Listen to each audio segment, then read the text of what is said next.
derramasse o sangue do cordeiro nos umbrais da porta, haveria salvação.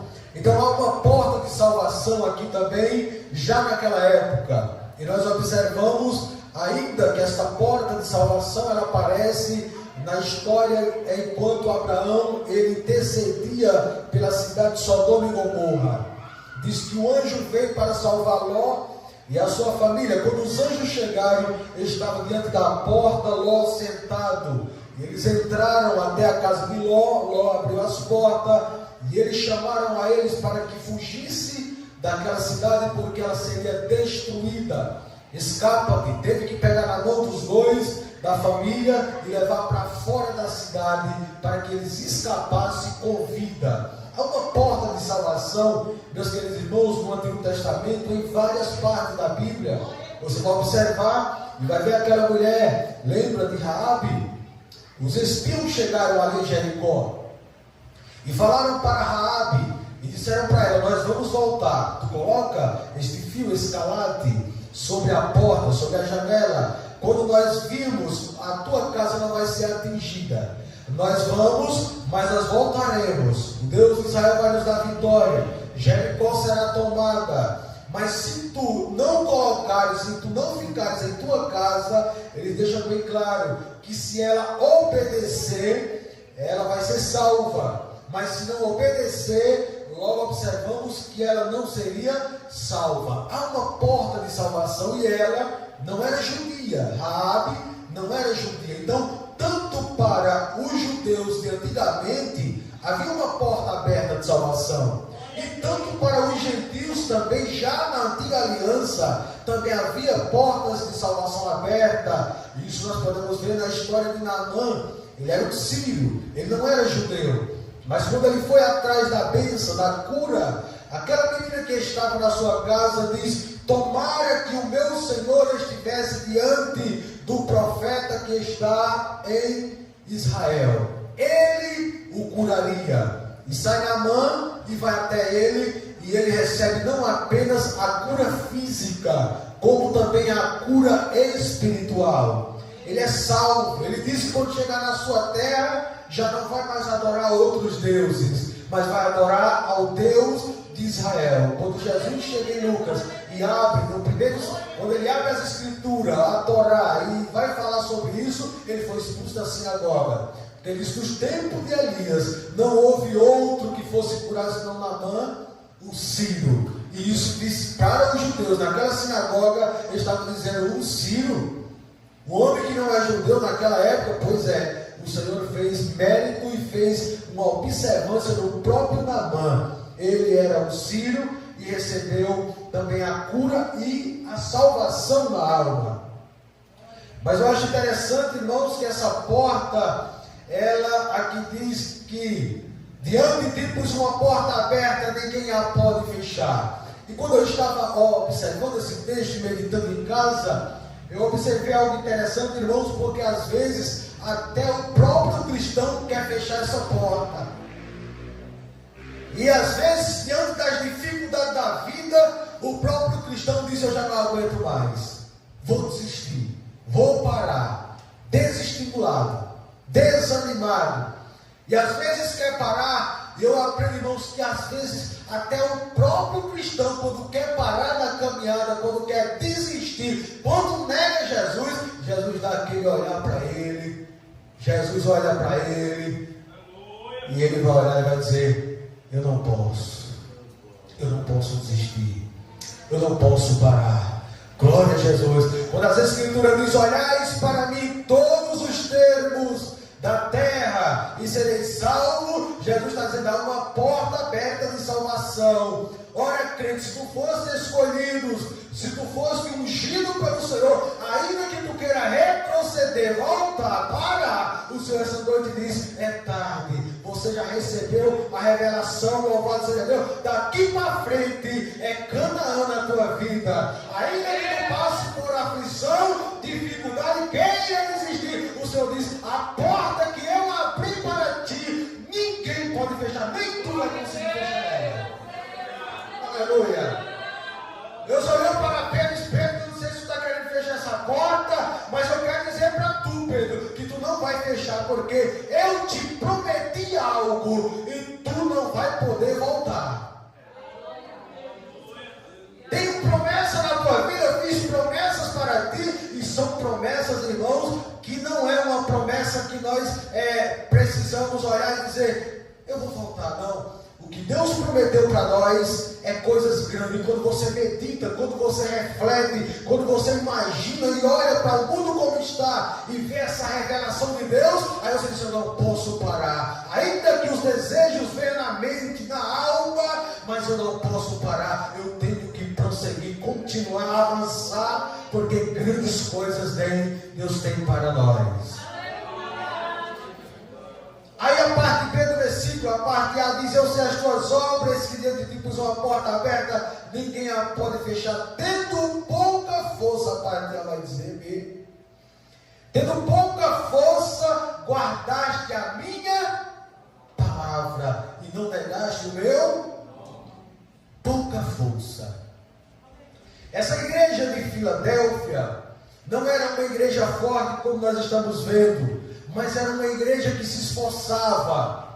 Era uma igreja, meus irmãos, que mesmo com pouca força, e pouca força aqui, não é perder o ânimo de não vir para um ciclo de oração, de não vir para um culto de doutrina, de não vir para uma escola bíblica. Essa pouca força aqui é quando vem as dificuldades, mas a igreja, o povo, o crente diz, eu vou me esforçar. Aí Deus está dizendo, mesmo com pouca força, ele está lá no culto de doutrina, está lá no ciclo de oração. A força às vezes vem, sabe, irmãos, as dificuldades, a força vai acabando, mas o Senhor, que tem os seus olhos como chama de fogo, contempla todas as coisas, ele está olhando e dizendo, tem pouca força, mas está indo lá. Mesmo com pouca força, mas não desfalece. Ô igreja abençoada, Deus não quer ver um crente forte.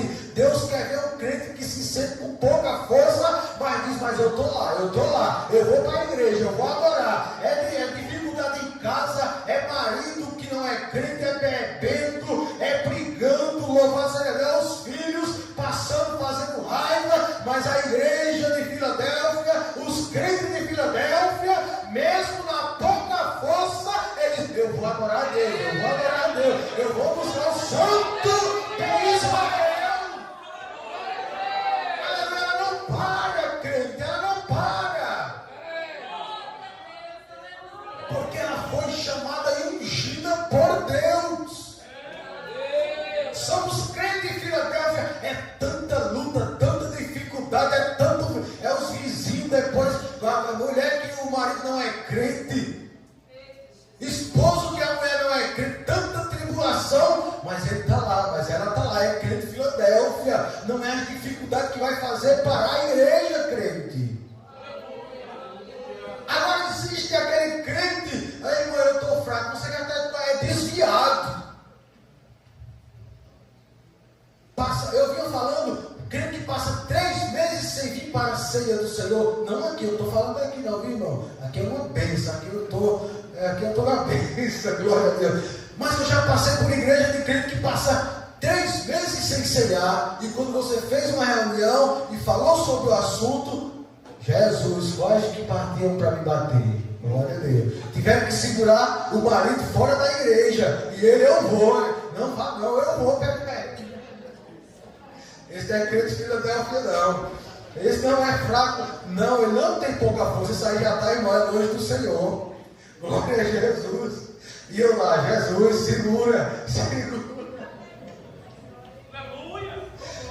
Tem isso, irmão, no nosso meio. Glória a Deus. Mas a igreja de Filadélfia era aquela igreja fraca. Eu aqui meditando, eu pensando, meu Deus, se Davi estivesse nessa igreja, ele estava conforme o crente de Filadélfia.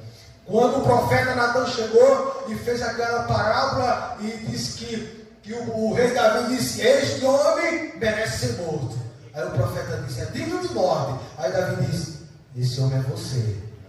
Aí Davi, irmãos, não perdeu tempo, bateu, eu quero crer, conjecturando, que ele bateu em seu coração e disse, ele disse, é claro, o texto diz, pequei contra Deus. O profeta diz, mas tu não vai ser morto.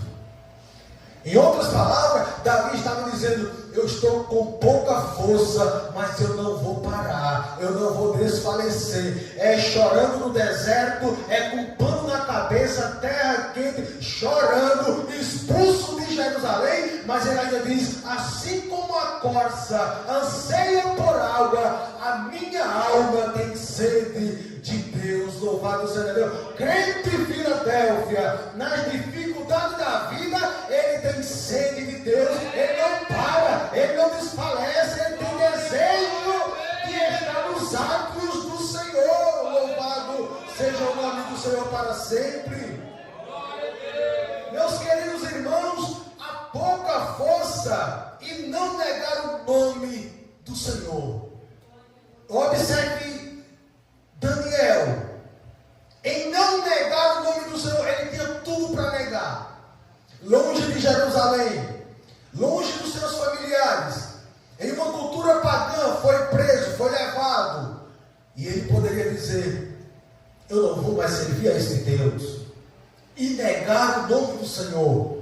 Mas escute, ele não nega, ele prevalece com o nome que é sobre todos os nomes. Ele faz jus ao nome do rei de Israel, o Todo-Poderoso. E mesmo estando na Babilônia, mesmo estando preso, mesmo estando longe da família, ele não nega o nome do Senhor, mas permanece, sabe, irmãos, com aquela convicção do Deus que serve. Aí você olha, meus queridos, para um jovem como esse, que poderia negar o nome do Senhor, mas ele diz: não posso negar.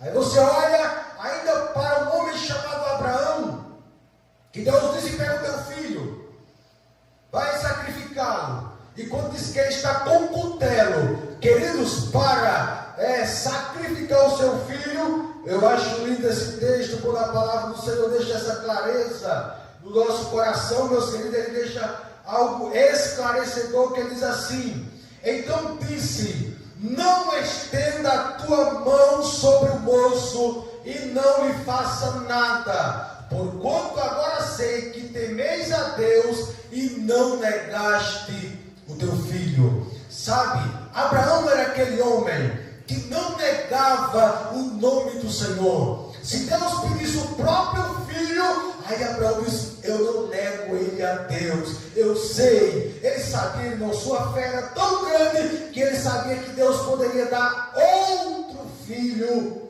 a ele. Sabe, não é à toa que ele saiu da terra, que ele saiu pela fé.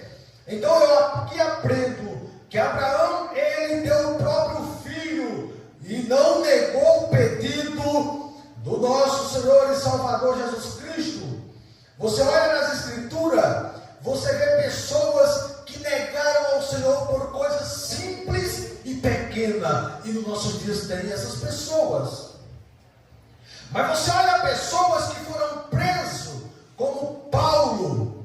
Você olha pessoas que foram presas, e por que não dizermos que não negaram o nome, como Estevão, apedrejado. O Sinédrio se reúne e coloca Estevão, e diz que ele continua sem negar ao Senhor.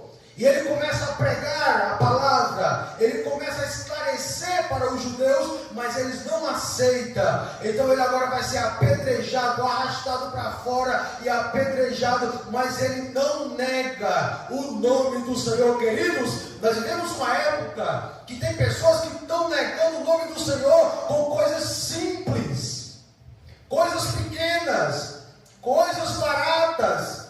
Irmão, mas eu não nego. Você não está negando por dizer: eu não quero mais Jesus. Mas às vezes os nossos atos, os nossos comportamentos não faz jus ao nome do Senhor.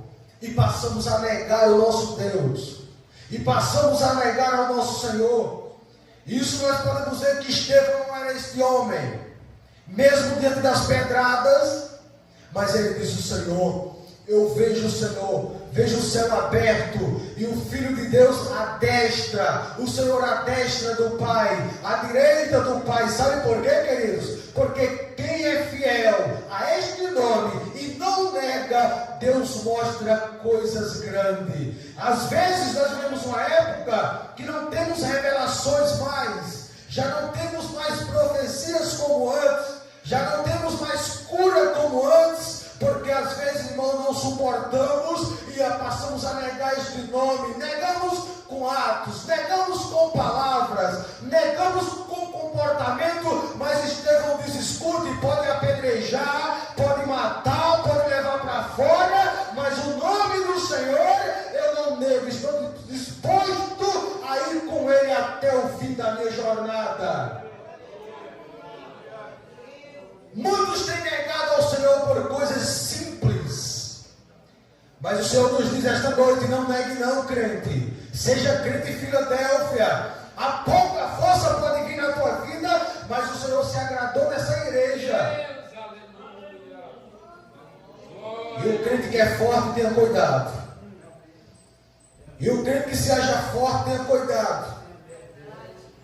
Porque Saul se achou forte.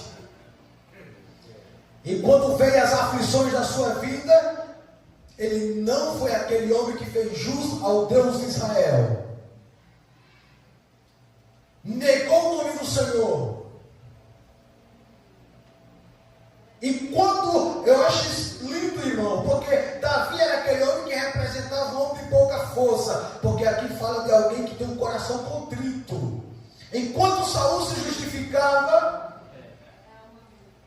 Davi se despejava nos pés do Senhor e disse: Senhor, tenha misericórdia de mim, não retire. Aí eu olho para aquele homem, enquanto o fariseu batia no peito e dizia: eu não sou como os demais. Sabe o homem que se acha forte? Cuidado, irmão. Não sou como os demais, dou autismo de tudo.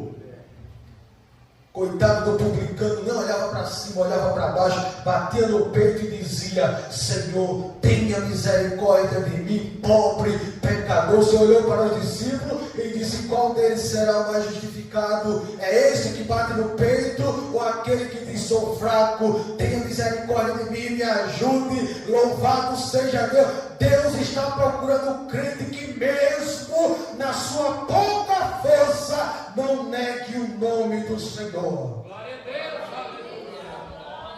Sabe, queridos irmãos, Deus está procurando em uma igreja um cristão que mesmo diante das aflições da vida, mesmo diante dos tempos difíceis, ele diz: é daqui para frente eu não posso negar o meu mestre. Eu tenho que estar com ele, porque sem ele as coisas vão ficar pior.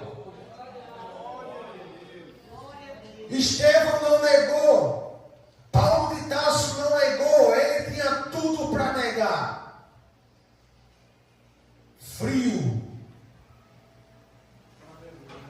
arrastado para fora da cidade, preso, tanta coisa não dá nem para falar, mas ele não negou.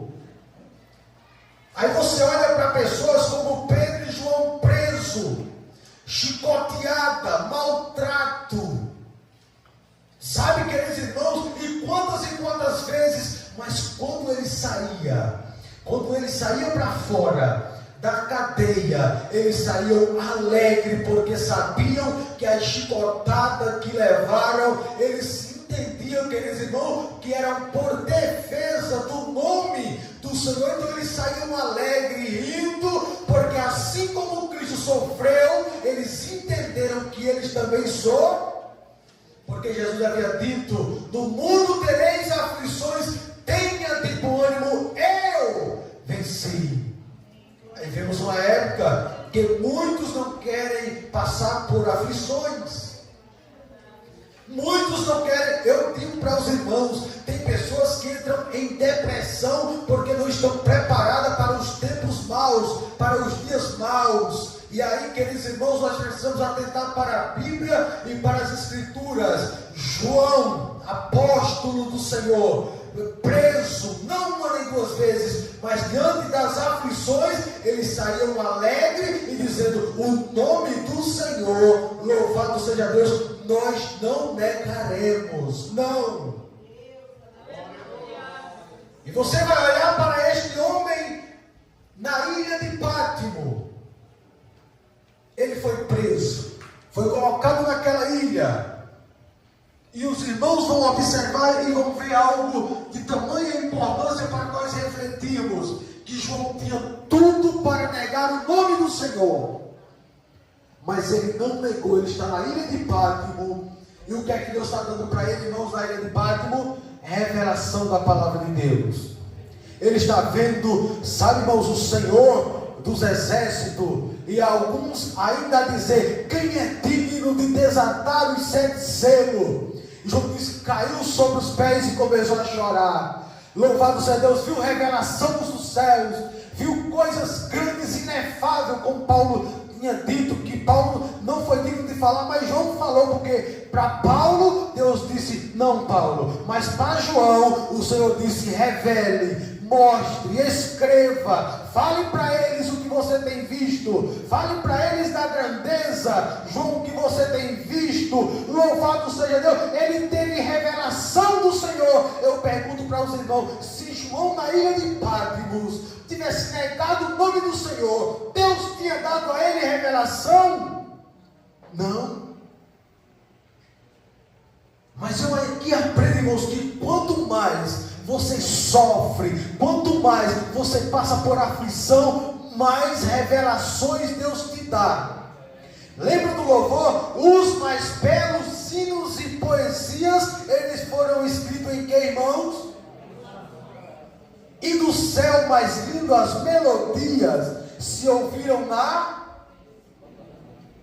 quando os crentes da igreja sofriam, sabe? Deus dava revelação, Deus dava convicção, sabe, queridos irmãos? E às vezes nós passamos por este momento e muitos têm desfalecido, mas a igreja de Filadélfia é uma igreja que levanta a cabeça e diz, eu não posso parar. Ele abriu uma porta, e a porta que ele abriu, ninguém pode fechar.